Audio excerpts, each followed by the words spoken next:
So welcome to Dynamic Modeling Group. Today we have a very interesting topic, that is a moisture in green sand. We all know in green sand molding, we always have a complaint about the high moisture and various defects due to high moisture.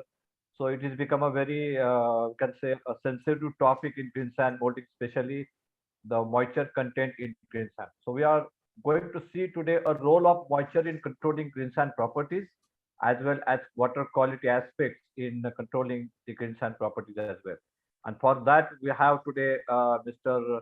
Patrick Verdot of AMKOL Minerals.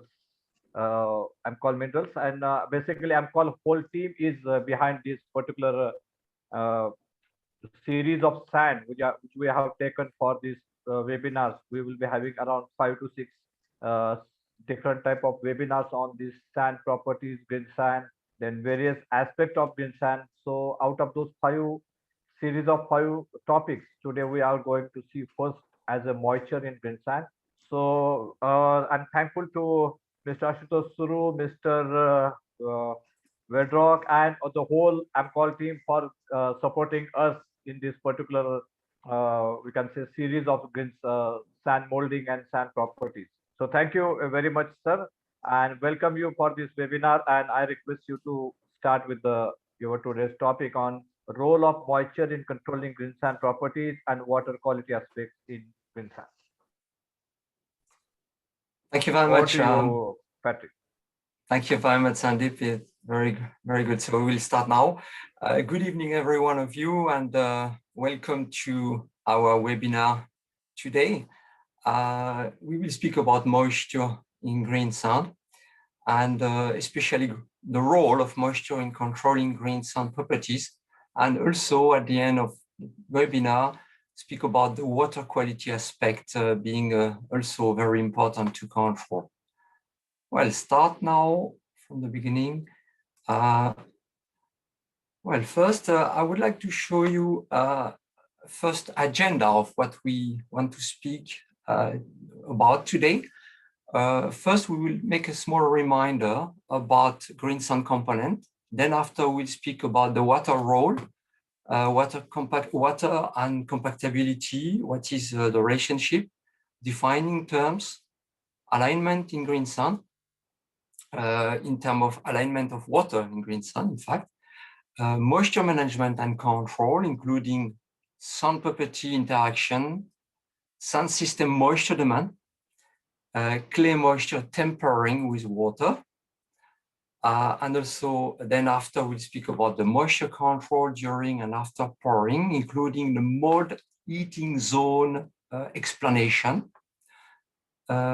including then two criteria: temperature and moisture of the return sand management, and finally moisture management in prepared sand, and to conclude the water quality aspect and a small conclusion. I hope that will cover most of what we would like to understand together about the role of moisture in green sand management of properties. What I didn't say as well, we will finish with a question and answer session where your question will be welcome at the end of the webinar. Well, slide 3 now. So the first point we would like to discuss is the reminder about the green sand component, just to make sure we speak the same language from the beginning. Remember that in terms of function in a green sand, you have 4 main functions.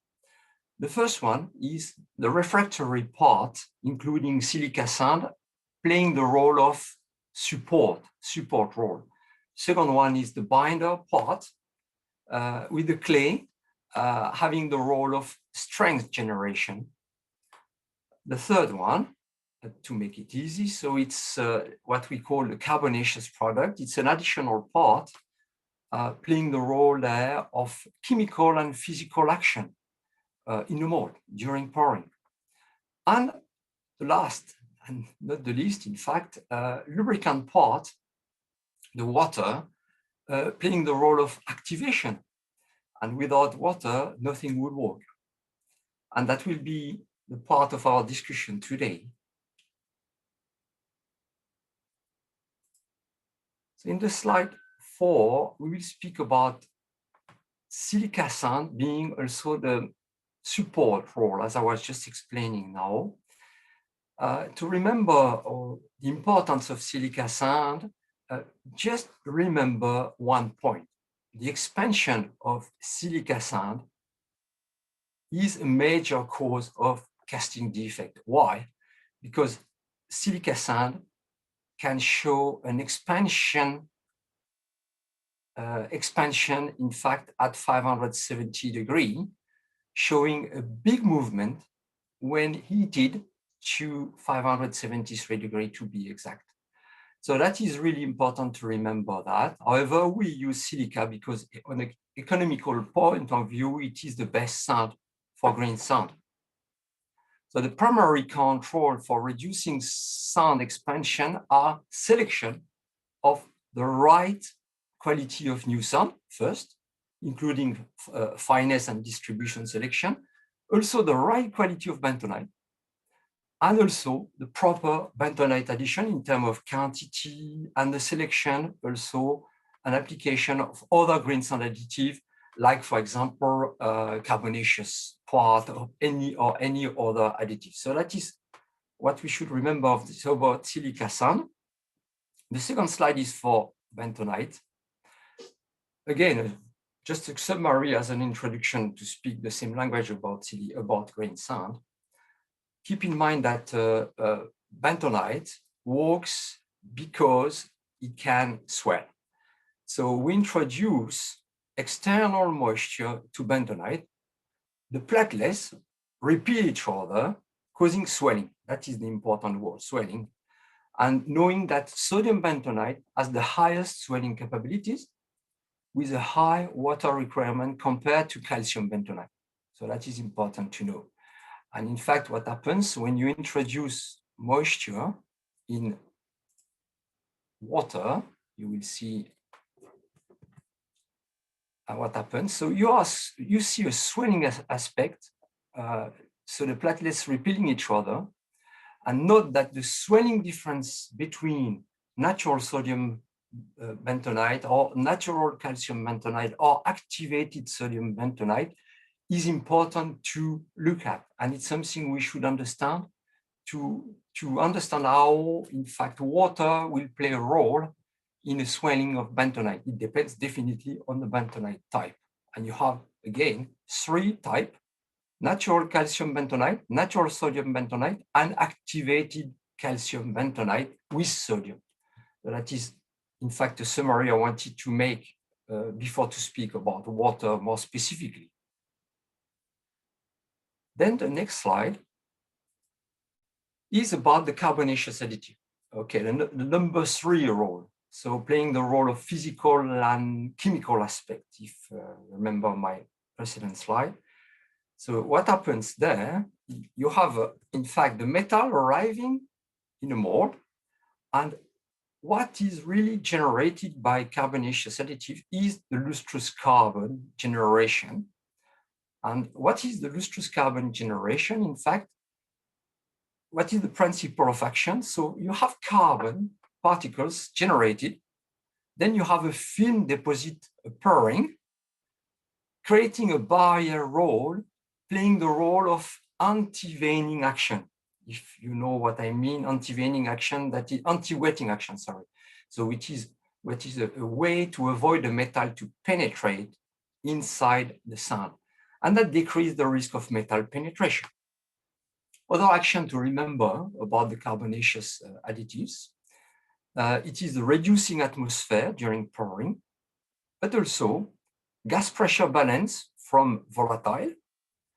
And finally, the coal dust generate corks, softening during heating of the mold, compensating for silica expansion. You have a softening effect of the corks part, generating a sort of buffer against silica expansion, one of the bad part, I would say, of green sand component. And finally, so we will see the next one, I mean, the object of our webinar today. So the water. And the water, in fact, it may be easy to understand because everyone knows water, but to activate the clay, water is needed associated with a very high mixing energy. Keep that in mind, in fact. Green sand will have to withstand high temperature due to metal pouring, and water will be the first component to migrate and evaporate. Very important to remember that. And finally, the binder between sand grain and clay will decrease as the water migrates further within the mold after pouring. That is also something we should keep in mind. So the role of water is definitely an activation role. So you can have clay, you can have good silica sand, you can have a good carbonaceous additive. If you do not use water properly, you won't generate good sand properties for green sand. The next slide, we go a bit deeper for this explanation. Historically, so water is usually not under regular control. Why? Because we consider that silica, bentonite, and carbonaceous additive play the main role in green sand. So we are convinced about that, and water is a sort of last one and not really interesting to look at. In fact, keep in mind that water is a major player in green sand composition, and it is vital keeping, good control on this element to avoid quality issues. Also interesting to note that it seems to be the easiest component to drive, but in fact, it is the most regenerated element in percentage in a green sand. For example, it could be 250% addition at each cycle based on the water content in system sand. Imagine, I'll give you an example. You have a system sand containing 3% moisture.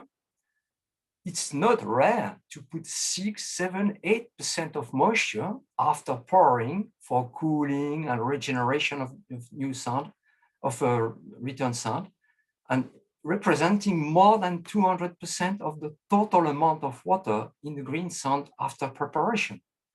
So very, very high addition rate. Okay, that is really the introduction I wanted to make. Now I want to present you a bit more the role and understand first what is the relationship between water and compactability.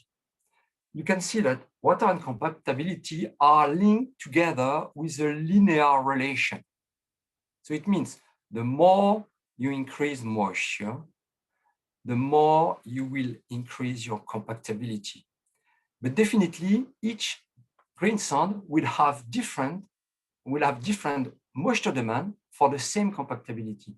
So it means you may have a green sand where you may need 3% moisture for 40% compactability, and another one where you may need 4%, depending on the composition of the green sand. So it's important, in fact, to put the exact amount of water to achieve the exact amount of compactability. That is the basic rules in green sand. And keep in mind that if you exceed water addition, if you exceed the needed water with excess water addition, keep in mind that the water increase in volume by 1,700 times when converting to steam. What does it mean? That means that the corresponding vapor pressure is huge. So just 0.1% moisture in excess would generate a risk of overpressure in your mold and vapor pressure. That means potentially gas defect, that means potentially explosion penetration, that means potentially various risk of castings defect. So again, compactability is the main point to remember first in relation with moisture level. So now we will see the next slide and explain a few terms to speak again to have the same explanation way. 3 different water I would like to explain you. First, combined water, secondly, free water, third, temper water. Everyone speak about that without some time to differentiate what it means. Combined water, what it is in fact the water which is chemically united, chemically bonded with the clay and other additives in the sand. So it's like a molecular structure. Free water, it's any water that is not chemically chemically combined with the clay. It's also defined as the amount of moisture that can be driven off by constant heating above 100 degrees. And temper water, it is the one we love, in fact, we like. It is in common usage, the free water that tempers the clay and additives. It's not considered as free water. So it is loosely held by the clay structure and is called temper water. It is what is needed to be clear. Any amount of free water, which is in excess of the temper water, then that can likely become a prolific cause of casting scrap. What does it mean? The excess amount of water is what is common usage, and what in common usage refer to free water, and free water, it is in excess. We want to achieve the temper water level, not above. Well, so that is the first definition I wanted to make. Next slide. Speak now about more definition about water alignment in green sand. It's a bit technical to explain, but you will see it's relatively easy at the end. What we can see is the molecular orientation of water as it bonds clay and sand grain. You can see that here it is the sand grain, and here on the top it is the clay platelet. And in between you have like a water bridge. So what is interesting to look at is the water is more rigid when it is close to clay platelets or when it is close to sand grain. And in between, it is a more random molecule. To summarize, we can read together. So the molecule of waters close to both the clay plate and the sand grain are held in a rigid state by the charge point. But as the film of water between the sand and clay surface becomes thicker and the distance increases, then the water molecule orientation is less rigid and more random. So what does it mean? In fact, the same condition exists when only clay is involved. And with sufficient water, we'll speak about temper water again, the clay mass becomes increasingly pliable and the clay is said to be just tempered. It is what we want to achieve. If you are under-tempered, that means that maximum bonding properties are not reached. And if you are over-tempered, when the water film grows to a point beyond that where maximal bonding property are attained, that means you have too much water. So you see, it's a sensible point, sensitive point we want to discuss, and very interesting to understand how it works, to understand the very important point to be focused on the right level of water in green sand. Now, a bit more explanation. I want to explain you about, to speak about the moisture management and control. Good moisture control in green sand is critical to the production of quality casting. That is a basic, I would say, to say that. What does it mean? That means reverse. Poor moisture management and control can create problems. And what can we explain? Excessive free water, that in fact that weakens clay sand bond, and that may cause mold failure in the form of expansion defect and metal penetration defect. Also, excessive free water may generate gases. We spoke about the vapor generated just before. Gases that could cause casting defect. And under-tempered sand, so the contrary, in fact, may create weak clay sand bonds, and that can create erosion, the biggest issue, in fact, erosion defect, and also brittle and friable sand. So with also consequence of inclusion and erosion. Well, so that is also basic. Next slide to continue on that, still on the moisture management. Interesting to look at sand property interaction. Here you have a list on both entrance, top and bottom. You have a list of sand properties in green sand. And compactability, methylene blue clay, loss and ignition, moisture, growing strength, permeability, etc., friability.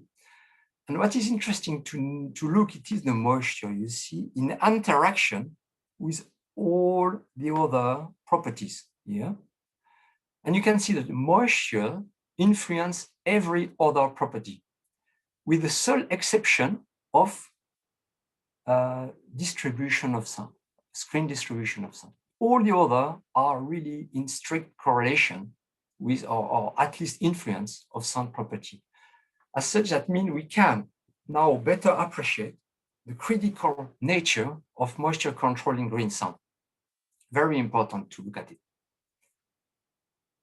Well, so that is an easy explanation to show the influence. It doesn't show exactly the real influence, but keep in mind that moisture is probably the most important in comparison to all the other sand property interaction.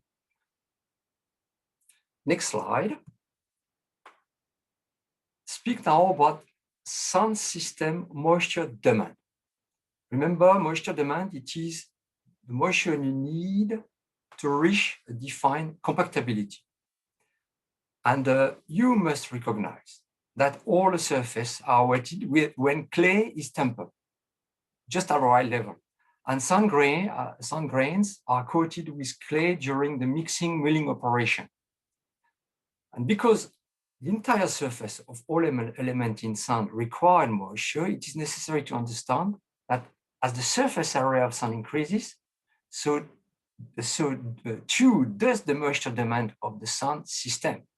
As such, sand moisture increase when, different point to discuss, sand moisture increase when the sand becomes finer. Note that correspond to, in fact, an increasing AFS grain fineness number, so a finer sand. Otherwise, also we can say that the AFS content, the AFS clay content of green sand increases in this case, and that is a major factor that are involved when that happens. And in fact, what happens, we have an increase of methylene blue clay needed. We have an increase in dead clay and non-clay particles. And we have also an increase in a non-tempered, but otherwise healthy clay. So a clay which is not used, I would say.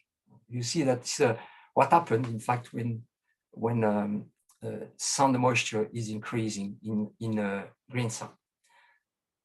Okay, next slide to continue on the same kind of explanation. I want to speak about clay tempering with water. I have two slides to explain that. The first slide here, just very easy to understand. Water is absorbed between the bentonite clay layers, as you can see here in the schematics here. Just note that calcium bentonites can typically swell 2 to 5 times their dry volume. Oppositely, sodium bentonites can typically swell 10 to 20 times their dry volume.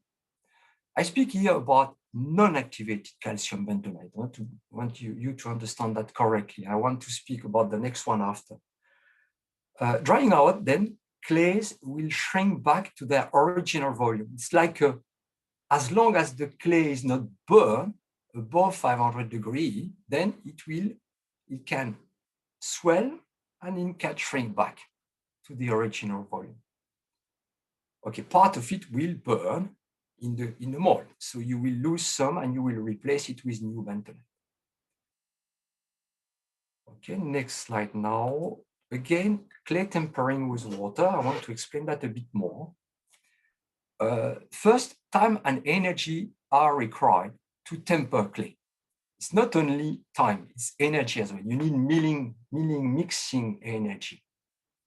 And calcium clay tempers in less time with less energy than natural sodium clay. But I want you to distinguish three different clays.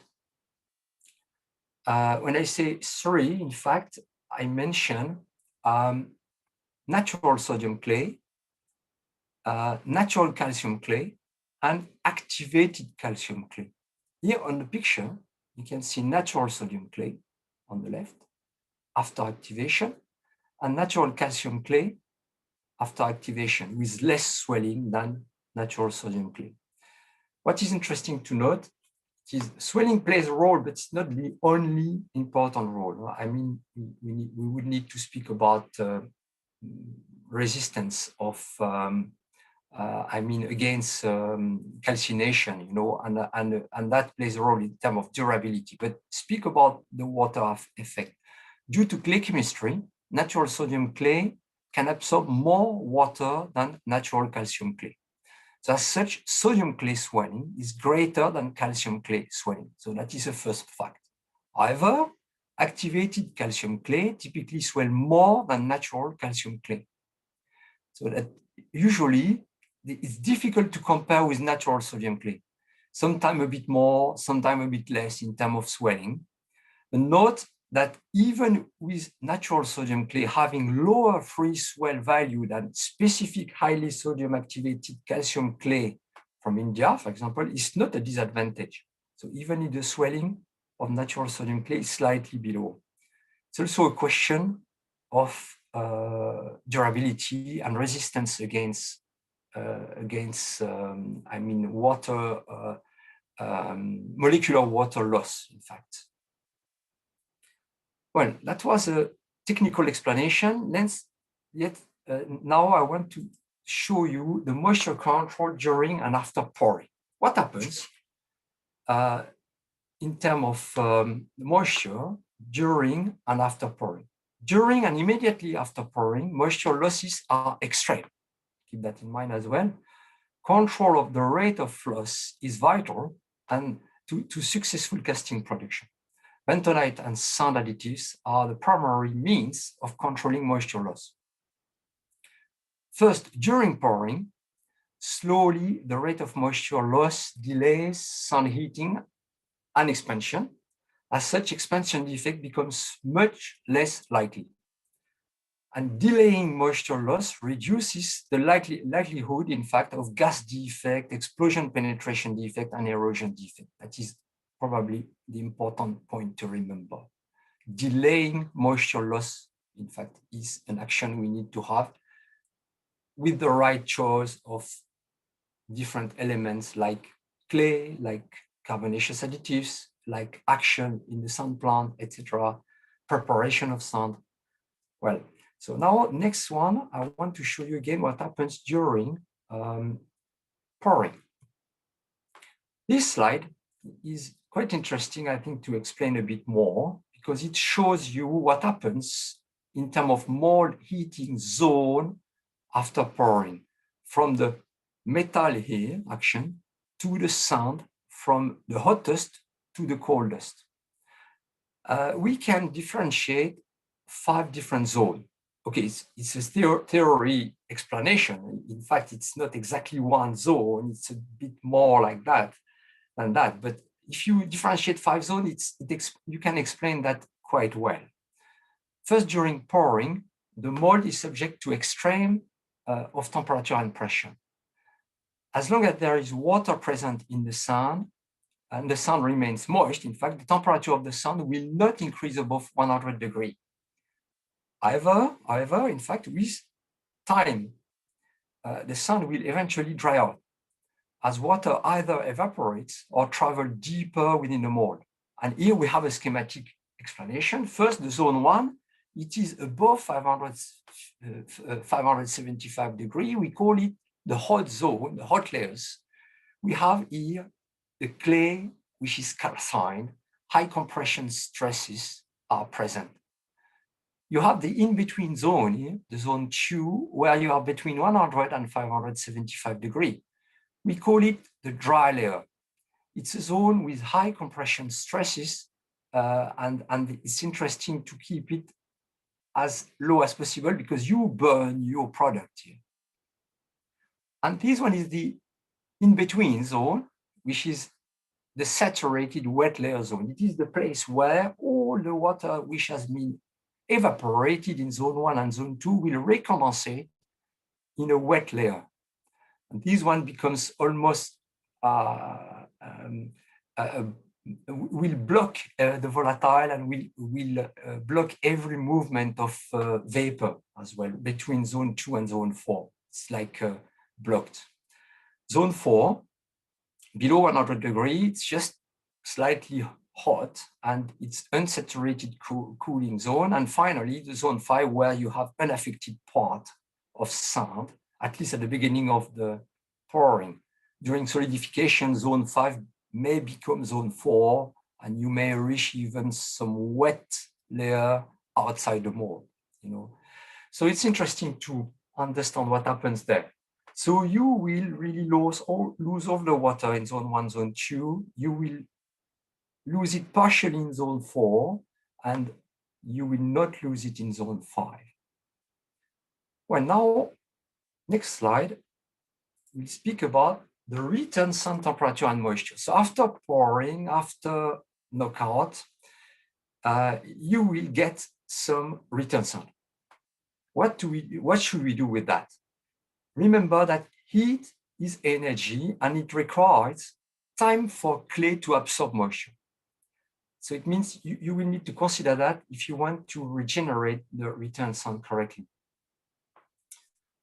At the same time, if you have too much heat added, so then the moisture loss can occur. As such, return sand temperature should be reduced to between 30 and 50 degrees for maximum benefit. So it means hot sand is difficult to recondition. It's the reason why we need a cooling unit most of the time. So when sand temperature exceed 50, it is recommended that water be applied or cooling unit with a cooling unit or without a cooling unit, and that provision be made to allow for evaporative cooling. So you need evaporation to cool the sand down. So once sand is cooled by evaporation, we need residual free water. And residual free water, it is what is recommended to obtain a sand ready for preparation in the mixer.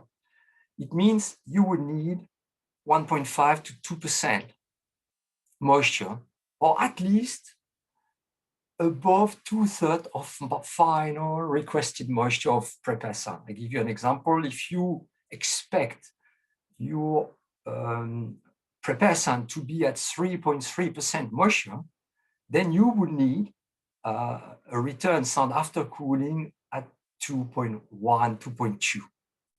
You know, it will be the minimum. Now, if you are at 1.5, 2, it's already better than below 1.5. 1.5 is a strict minimum. So next slide now. In terms of return sand management, I want also to tell you something else. When casting are poured in green sand, its temperature increase and moisture is lost to evaporation. In several cases, all water, including the chemically bonded water, is lost to the clay. When that happens, the clay becomes dead and will not rearrange. It is what we call dead clay. And that happens at about 500 degrees for calcium clay, calcium activated clay, and 650 for sodium natural clay. So it's a big difference here. In case of activated calcium bentonite, for example, in India, typically like Kutch Indian bentonite, it drops to 400, 450 degrees because the durability of this kind of clay is a bit lower than a standard activated calcium clay. So most clay merely lose its free water, including temper water. And when that happens, the clay can be reused once it is cooled and moisture is returned. So you need a different phase. You can recondition the clay. And note that in case of prolongated cooling, you may result into excessive moisture loss and that must be compensated with more water addition. So it's some basics again. I don't want to, probably most of that is known for most of you, but interesting to note it precisely. Next slide. Why do we want moisture in our return sand? So moisture absorption happens when time, temperature, and energy input are available. So in order for the clay to activate, water must enter between the sheets of clay, spreading them apart. And for that to happen well enough to create good molding sand, it is beneficial for a small amount of spreading to have already occurred in a passive energy condition in the return sand bin. That means somewhere, try to have some water in the silo before sand reconditioning in the mixer. That is a basic rule as well. Ideally, return sand will be exposed to a moisture level of 1.5 to 2%, and at least, if possible, 2 hours prior to milling, except if you have a vacuum mill. But in most of the case, we don't have vacuum milling.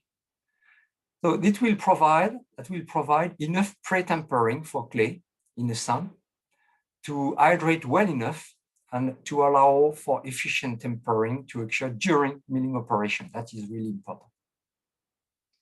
So next slide.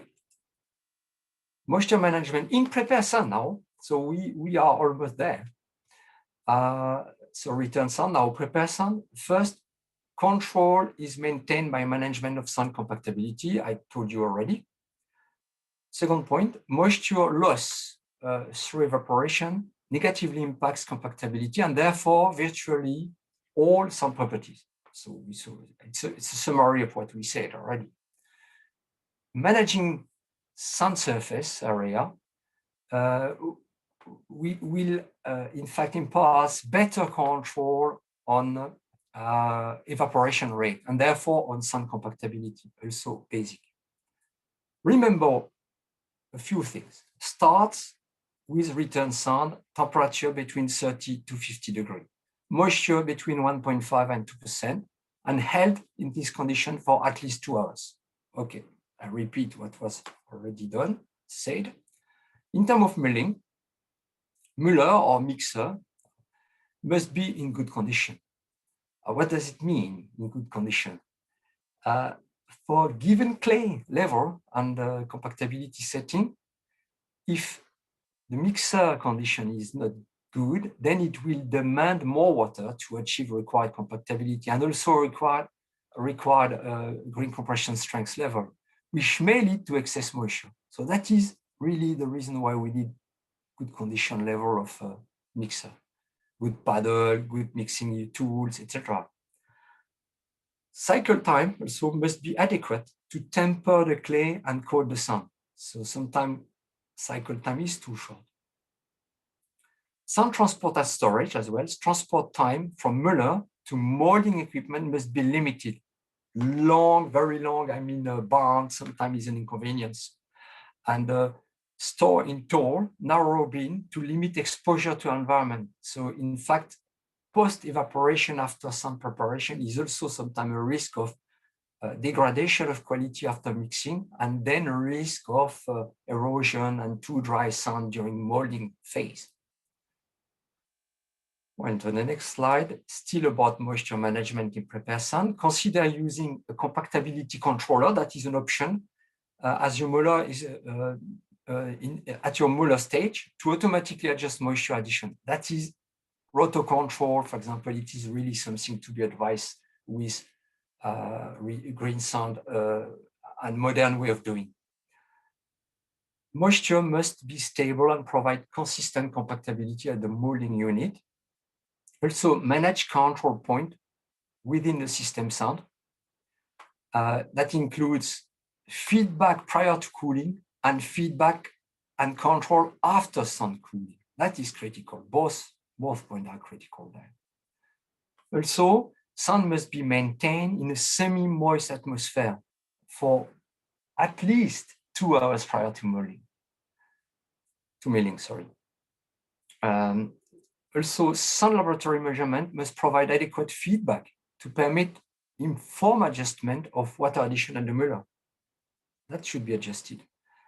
And also for iron casting, the right selection of carbonaceous additive and bentonite blend can be used to reduce water evaporation. That is what we can name buffer monitoring. So have a better choice of raw material for a better buffering of water. So next slide.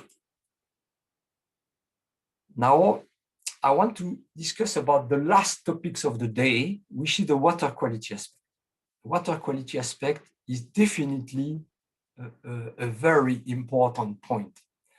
You can use water rightly, but if you don't use the right water in terms of quality, then you may have trouble. And you can have both positive and negative impact of water. And just review it simply. Some positive impact and some negative impact. Positive impact of water on green sand could be, for example, water will be fixed between layers and bentonite will permit the clay to swell. We said it already. Water activates the bonding property of bentonite and therefore gives green sand its strength characteristic. Okay, that is what we want. However, it could have some negative impact and possible problem generated with water. Water introduces oxygen to the mold. If you exceed the water addition, then you can create oxidizing atmosphere. Also, water residue after evaporation can generate salts, any other pollutant, and that can accumulate in the sand system. And that could damage the electrostatic charges between bentonite layers and create a risk of clay deactivation. That is really the important point of risk generated with bad quality water aspect. So next slide, it's 4 slides together for water quality aspect. So the second one, think about your water sourcing. Water sourcing can present challenges to find remedy.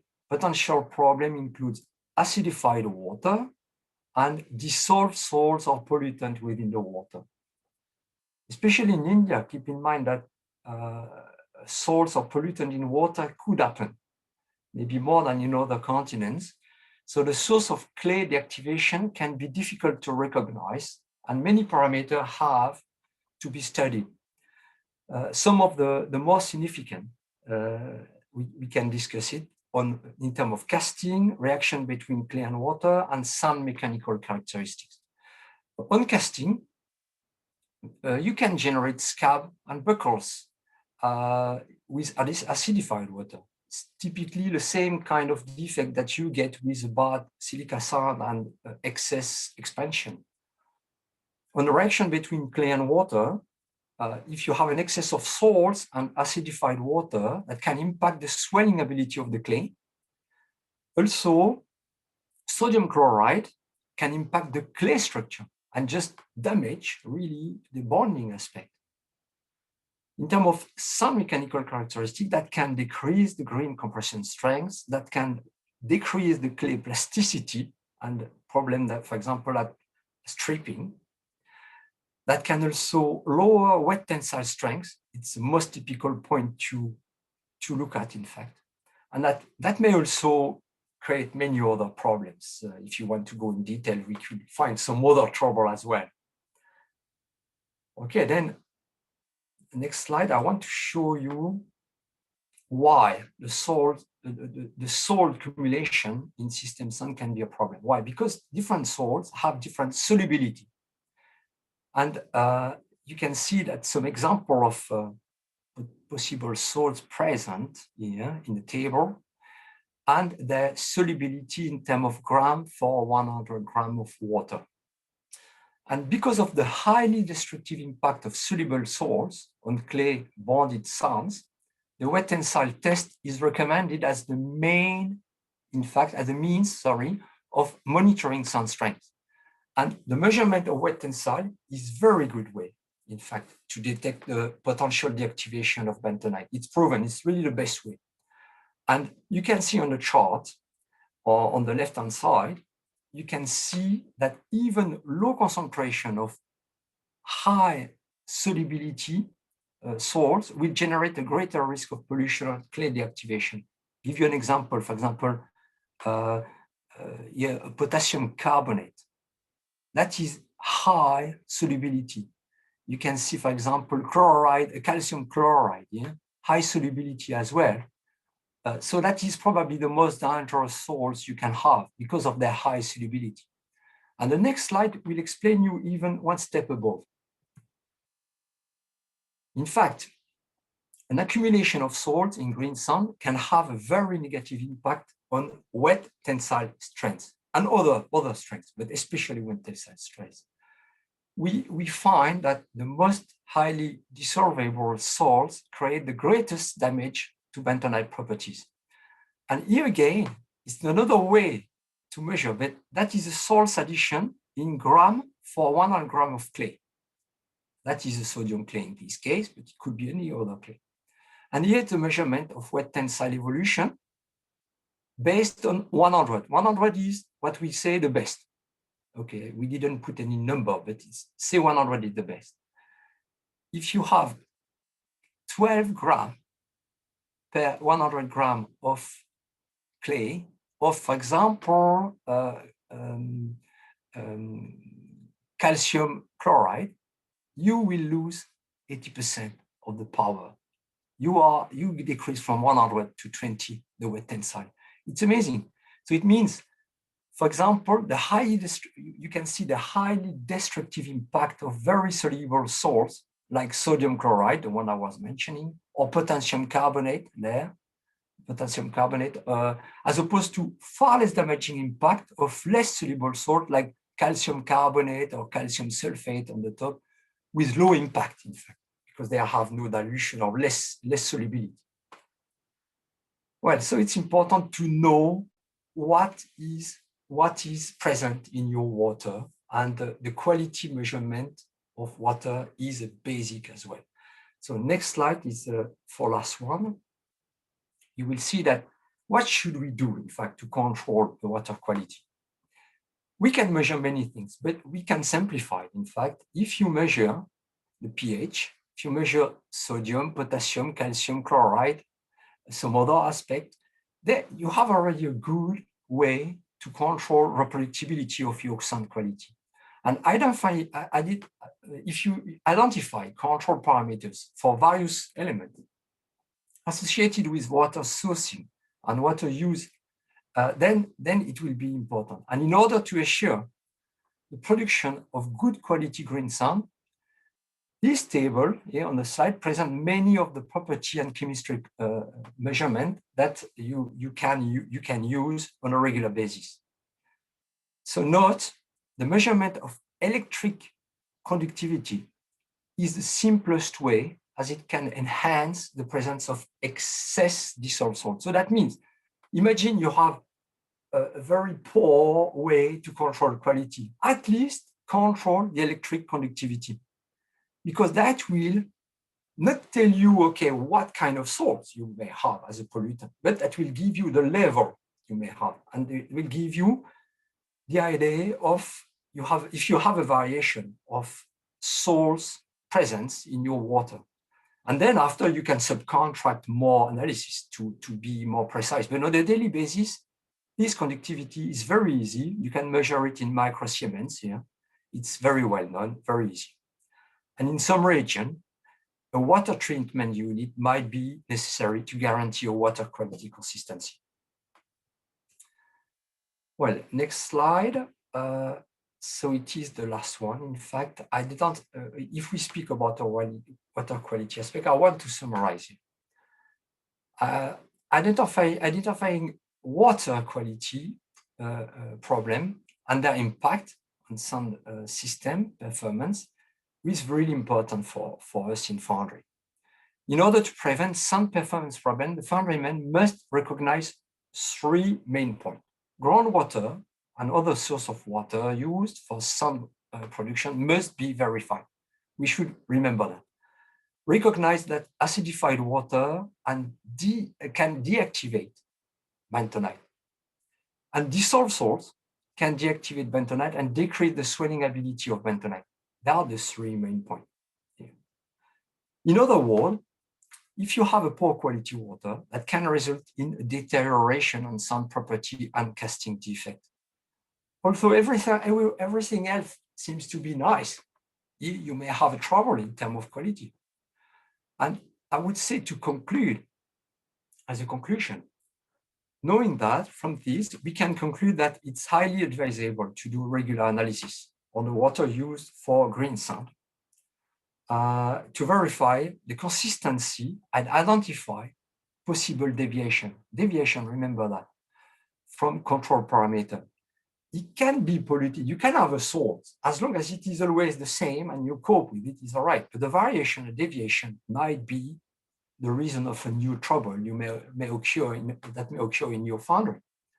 And the next slide, just to show you an example of what can be monitored. You know, in an external laboratory, you can ask that to be measured next to your foundry, and you can control. You see many parameters like described here, including sulfate, chloride, and everything. But keep in mind, again, that is an example, but keep in mind, conductivity is the easiest, simplest way, at least to begin. Well, so I think we reached the end of the webinar today. And I would be very happy with my colleagues together. I mean, we would be very happy to get questions, if any. Thank you very much. Thank you, Patrick. Thank you very much. It was a nice presentation. Any questions, please, you can write down in the chat box. That will be better because it will help to keep these things going well.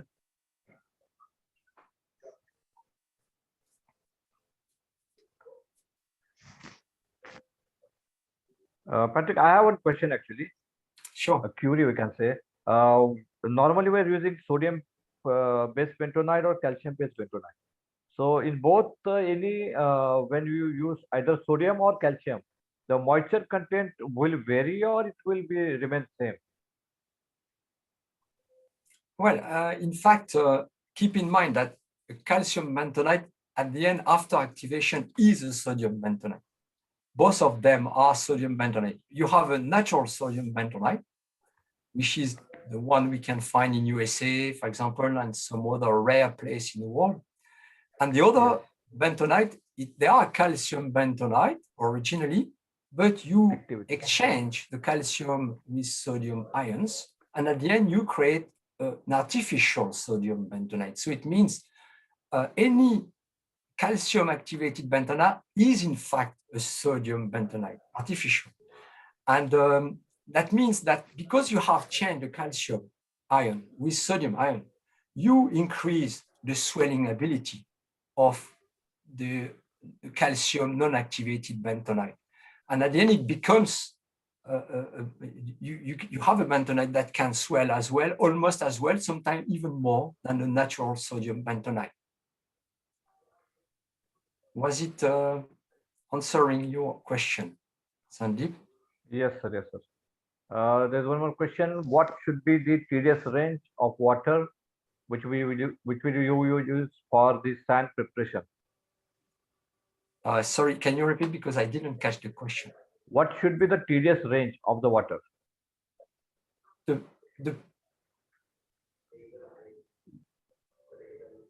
Sorry, the various range? TDS range. Water quality is talking about water quality. What is the TDS required? You mean in terms of specification of quality of water? Yeah. Okay. You just because want to understand that. You know, I think it's very, very difficult to give a general rule for that. To be clear, I mean, the perfect water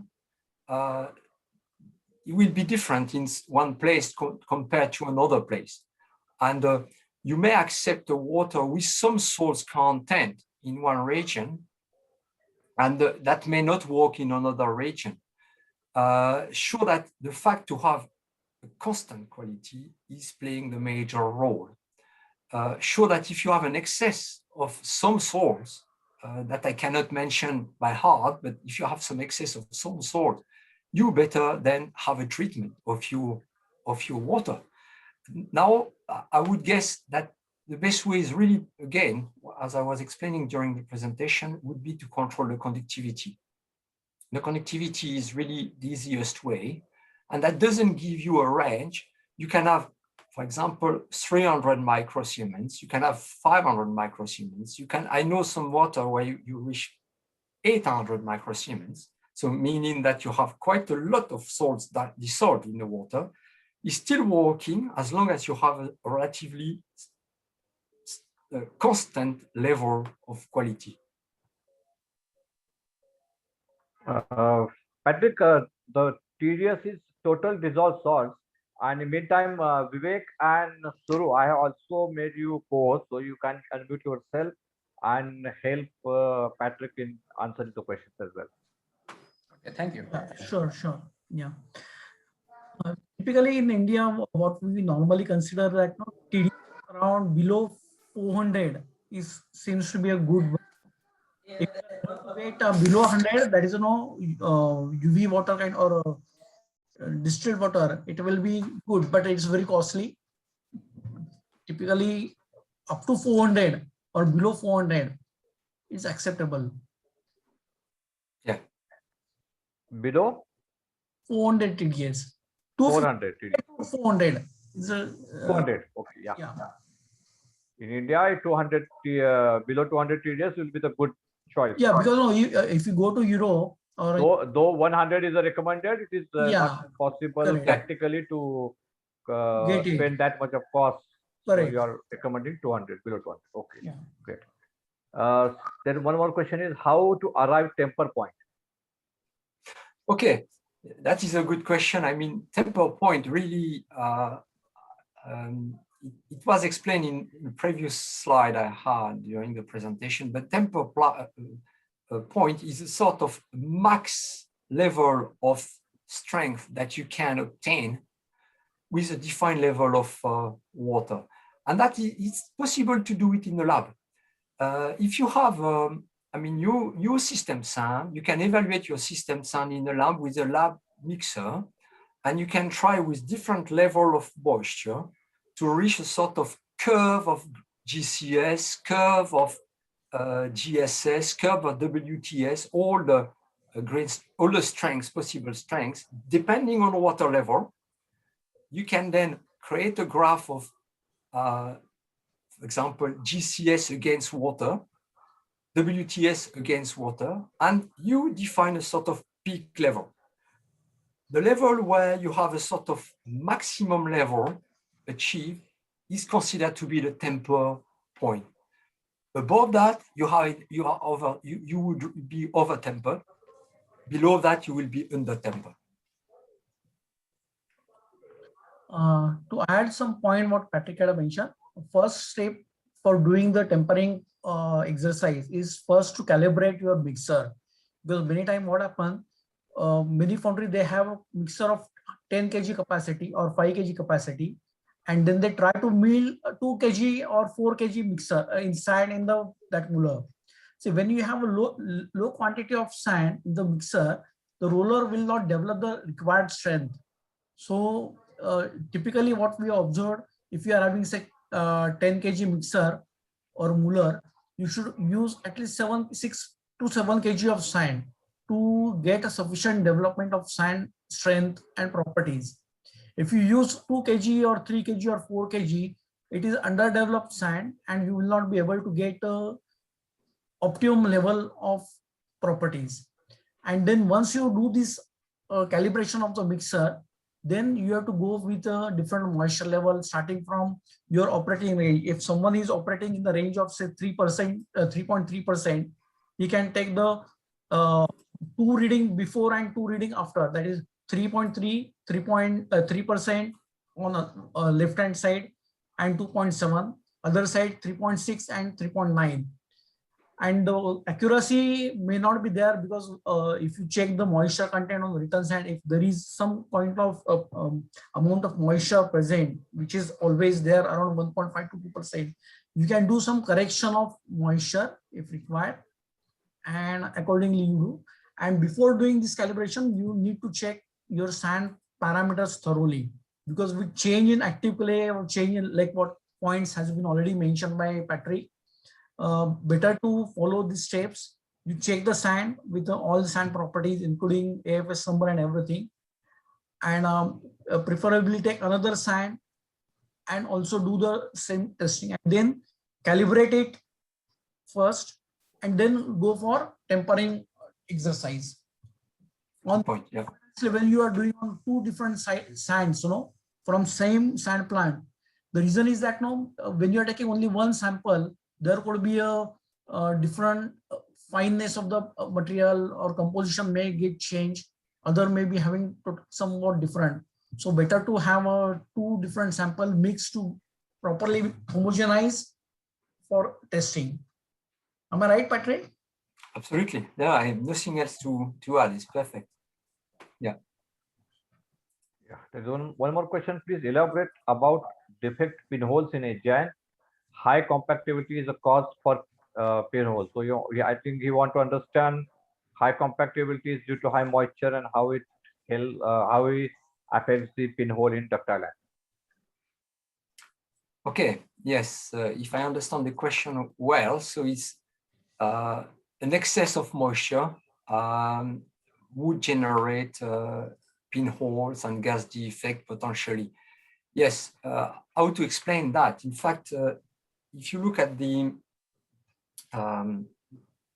temper level, so again, it is the right level to reach the maximum properties in a grain sand. If you get free moisture, some of the water is really in the grain sand and ready for potential quick evaporation just above 100 degrees, because not attached, not linked, not physically catch by the sand grain and the clay. So, and that can generate gas vapor, I mean, quite quickly during pouring and just at the beginning of solidification. And that can be a source definitely of pinholes and gas defect. Could be also blowholes, but big pinholes as well, with a defect at the interface between metal and sand. So definitely any excess of water would be potentially free water and risk of pinholes. It doesn't mean that all pinholes are because of that. Some pinholes could have different reasons. Could be some metallurgical reason, it could be some additives reason, it could be also some pouring condition reasons. It's not the single explanation, but it's one explanation. Okay, great. Next question: why should the moulding sand be porous? Be porous? Is it? You speak about porosity? Yeah, porous. Porous, yes. Asking about the properties of sand, why should it should be the porous? I think you want to understand about the permeability, maybe.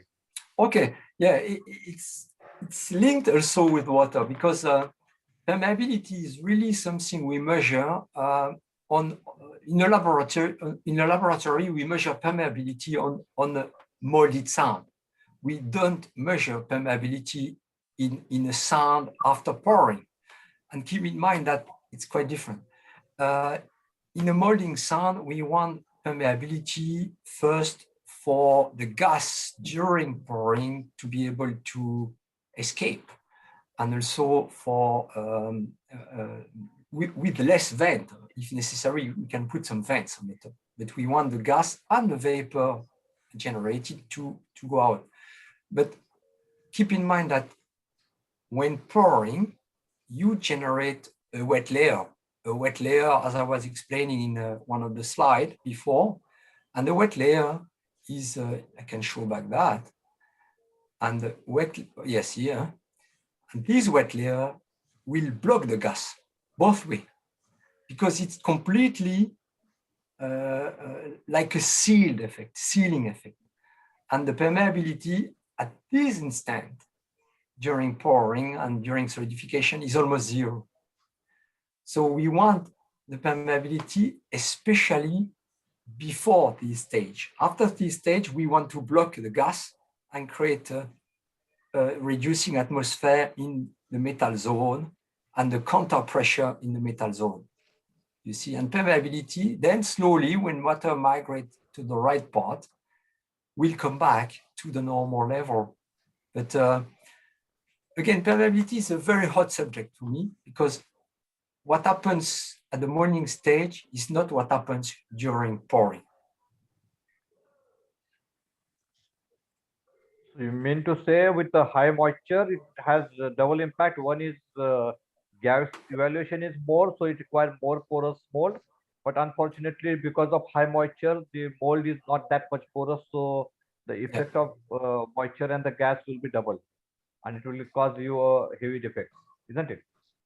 Absolutely, absolutely. In fact, if you have an excess of water, then you may have an excess then of permeability at the beginning because you have less compaction during molding. But then after, during pouring, you create a much thicker wet layer and you may block the gas even more than expected, in fact.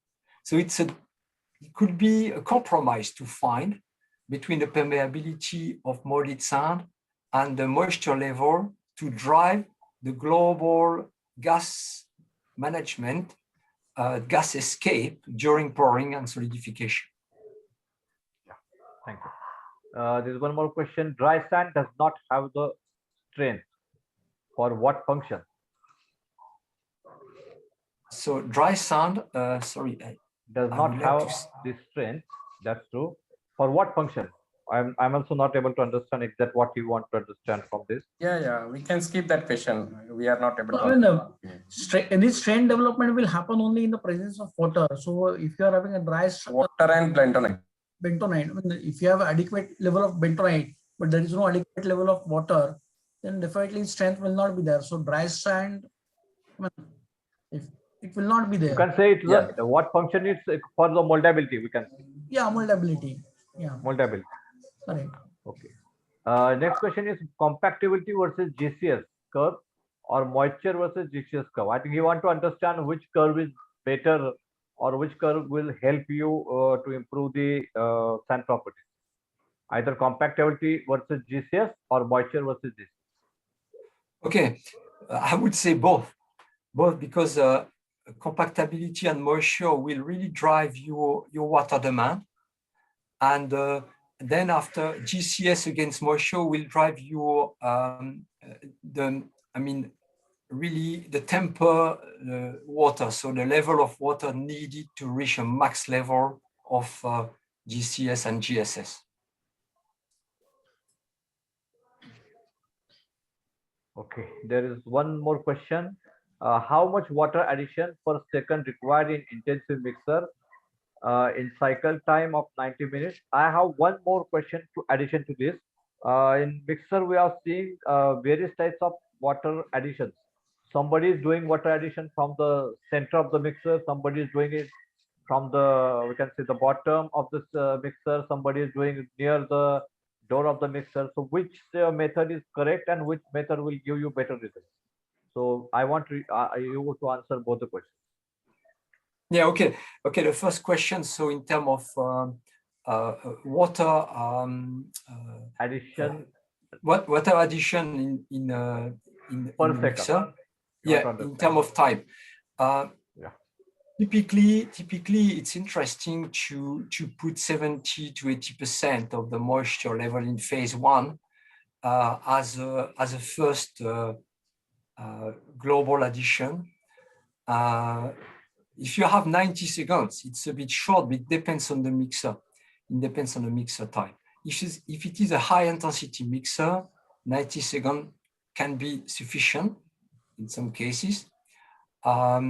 if you put 80% of the needed water, especially if your return sand is containing enough water, so it means 2% at least, then that can be sufficient. So you can reach 80% of the water. For example, if you need to add, I don't know, say 40 liter, put 30 liter, and then your measurement of compactability may tell you what is phase 2 addition in terms of water to reach the compactability in the exact expected level.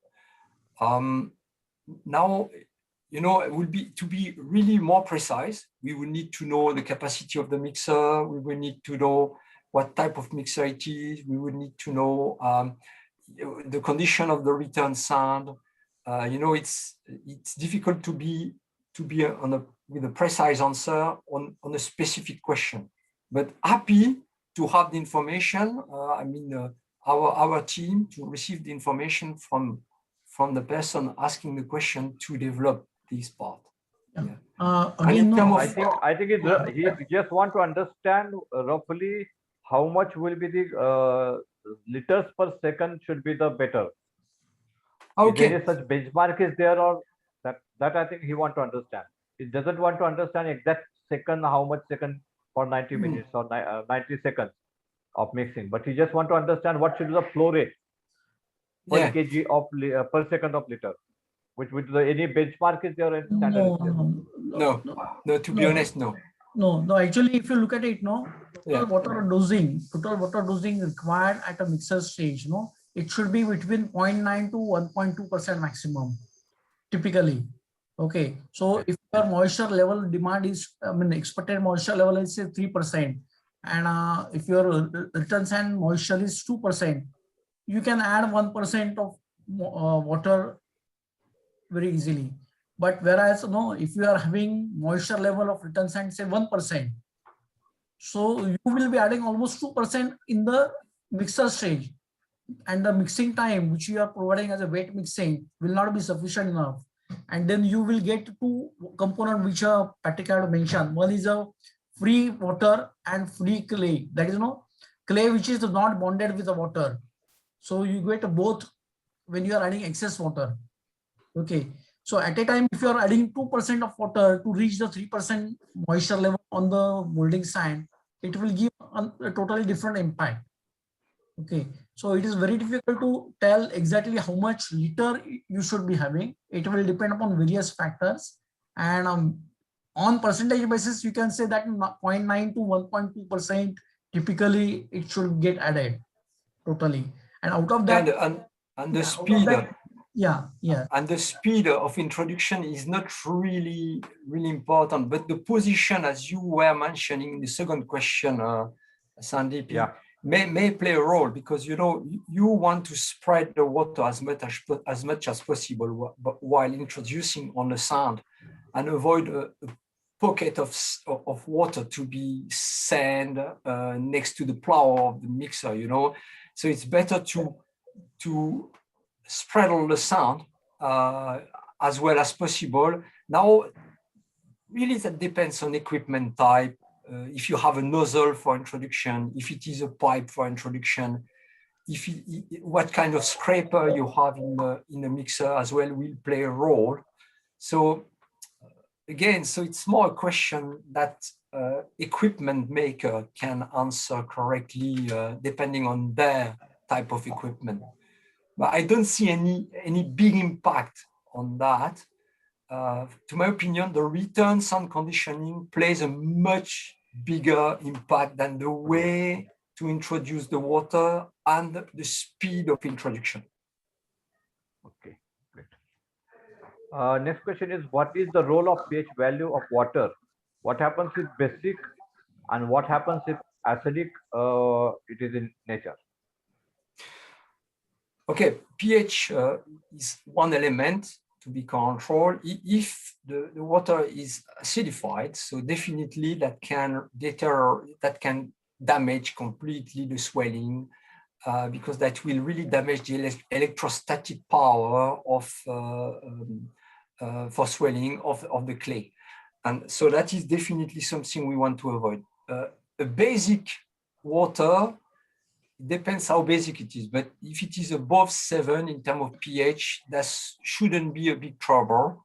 And that should not damage the swelling and the capacity of the clay activation. Well, so I would say acidified water, the water is a problem. Slightly basic water is not really a problem. Yeah. Sir, I want to answer one additional point related to tempering water. Okay, I'm just going back to a point. I just realized one thing. Many times what happens, we do the testing of tempering and other thing in laboratory equipment. Okay, and when you go for a bigger Mueller, our regular production mixer or Mueller, the tempering water or whatever is required in lab and tempering water which will be required in a bigger Mueller will be different. Normally it is on the lower side than the tempering water in the mixer. The reasons are different. One of the reason is that normally in lab Mueller, we mull it for longer period. Maybe we take a 2 minute of dry mixing, then water dosing, and almost 7 to 8 minutes of wet mixing.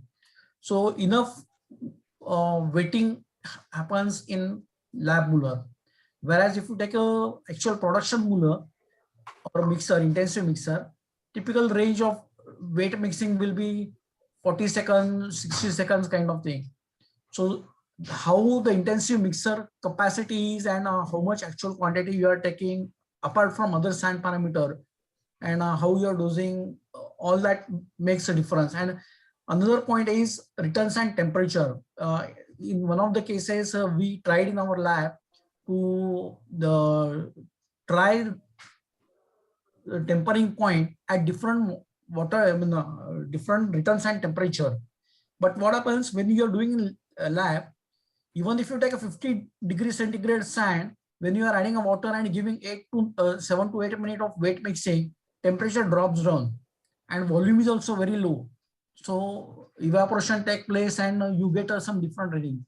Whereas actually same sand, when you are producing in a bigger Mueller or mixer, it will give a totally different reading. So it could be possible that you can calibrate whatever you are doing in the lab along with your bigger mixer also. You can take 1 or 2 batches to compare the results. But generally, whatever results of GCS, WTS, all parameter what you get in a lab meal will be on the higher side than actual meal. Okay. So tempering graph could be little different on actual production meal.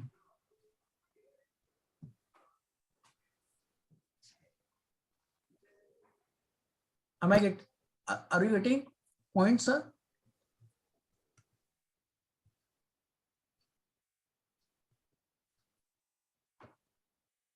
Yeah.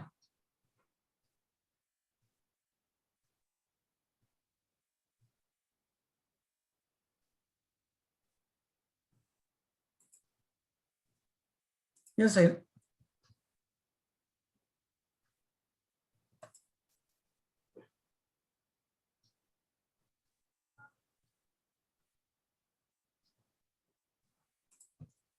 Hello. Can we conclude? Yes, I mean, I don't know if Sandeep is still connected. I think he got disconnected probably. Because I don't see no problem. Image anymore. Yeah. And I don't see the question on my side because on my screen I couldn't read the question chat. In fact, any other question at this stage, or we request you to send it to our email IDs if anyone is having a questions at patrick.verdot@mineralstech.com. You can yes. you can send the questions and we can try to respond to your questions. Thanks. Yes, exactly. Thank you very much for everyone for joining the webinar today, this evening. And I think any question, as my colleague, I should assure, was saying. So please send it to us, and we'll be pleased to try to answer more specifically with more details and more explanation. It was a pleasure having you as an auditor. Okay, thank you very much. Thank you very much. Thanks to all. Thank you to all. Sandeep ji. All the participants for joining this webinar. Thank you, Patrick and Ashutosh and all the whole AMKOL team for the supporting us. Thank you very much, sir. and Thank you hope very much. everybody has got some good knowledge and some good inputs from this webinar as well. Okay, good. Thank you, sir. Thank you. Thank you very much. Yeah. Have a And nice evening. Thank you. everybody, all the participants, thank you. Good night. Thank you. Good night. Good night. Good night.